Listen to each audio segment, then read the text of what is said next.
Find the missing side lengths. All right, what we have here is a 30, 60, 90 triangle. There's a little rule that says if you're given a 30, 60, 90 triangle, okay, we'll call you 30 degrees, we'll call you 60, and you're going to be my 90. You find out what the smallest leg is, call it A. The other leg is going to be A times the square root of 3.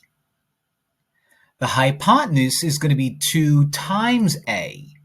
That's how you deal with the 30, 60, 90 triangle. It's a shortcut, okay? Those of you who are using this video as a refresher, if you're thinking, oh, I'm going to use SOHCAHTOA, don't. You could, but don't. If you have no clue what SOHCAHTOA is, pretend I didn't say that. Now, what do we have? We have the hypotenuse. We're not starting out with the smallest side. Okay, that is my smallest side. That is my A. Okay, so I'm working my way backwards. Well, let's use common sense. Okay, if the longest side, the hypotenuse, is 2 times the smallest side, then in order to find the smallest side, we go in reverse. Divide 16 by 2, which according to my brain is 8. And you're thinking, oh, this isn't bad. I can find x easily. Hold your breath a little bit because this one's not going to be so pleasant. Actually, I take it back. I now have the smallest side.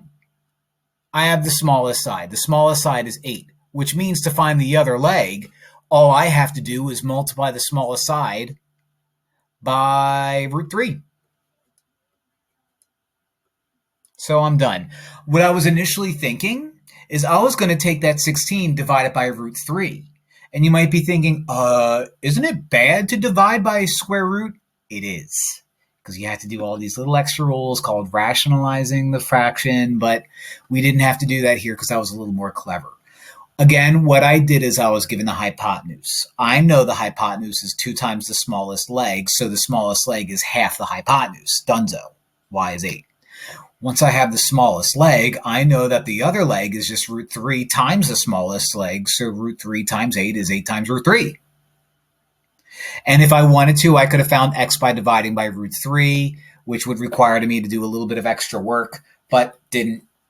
So I'm done.